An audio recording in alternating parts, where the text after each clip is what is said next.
Hello sir. হ্যাঁ, বলুন বলুন। নমস্কার। বলছি যে নমস্কার। যে আমি মূলত আমার যেটা ব্যাপার সেটা হচ্ছে আমি এডুকেশনের দিক থেকে অনেকটা হয়তো প্রোগ্রেস করেছি, কিন্তু আমি সমস্ত কিছু আমি 15 বছর দীর্ঘ 15 বছর চেম্বার করেছি। তারপর ছেলে রহরা রামকৃষ্ণ মিশনে পড়তো বলে মানে আমি চেম্বারটাকে পরে আমার 2020 সালে লকডাউন করে গেল, তারপর চেম্বারটাকে আমি ব্রেক করেছি।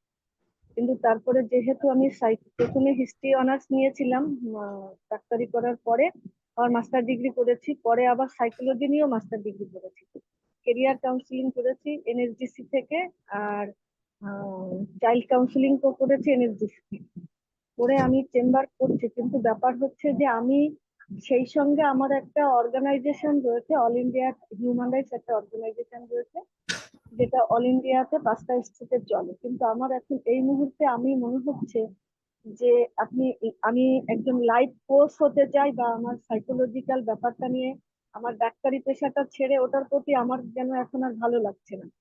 মানে এখন আমি এই লাইফটাকে একটু, যেহেতু হিউম্যান রাইটস এর সঙ্গে রয়েছি, এখানে বিভিন্ন স্টেট লিগাল সার্ভিসের বিভিন্ন মেট্রোপলিয়ান কেসগুলো আমার কাছে অনেক সময় প্রোভাইড করে, বা আমি সেগুলো করি। আমার মনে হয় এটাই আমার এখন সবচেয়ে বেশি ভালো লাগে, যে আমি নিজেকে কিভাবে এটা নিয়ে আগামী দিনে নিজেকে গ্রোথ একটা ভালো জায়গায় পৌঁছাতে পারবো, আর নিজেকে মানে আহ, একজন সত্যিকারের লাইফ কোচ হিসাবে নিজেকে সাবমিট করতে পারবো, সেটাই আমার এখন মানে চিন্তা ভাবনা।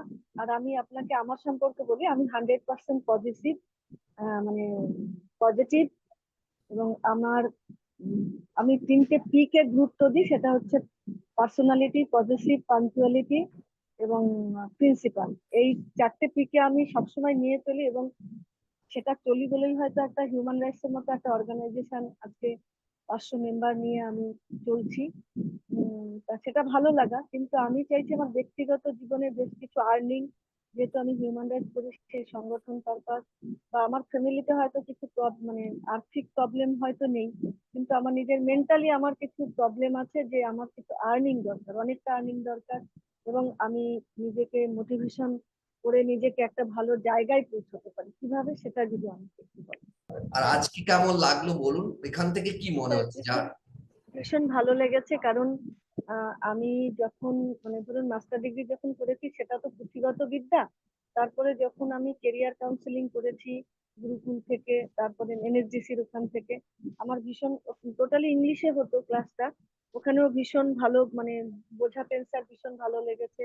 যখন আমি চাইল্ড সাইকোলজি করেছি স্পেশাল, তখনও আমার স্যারের বোঝানোটা খুব ভালো লেগেছে।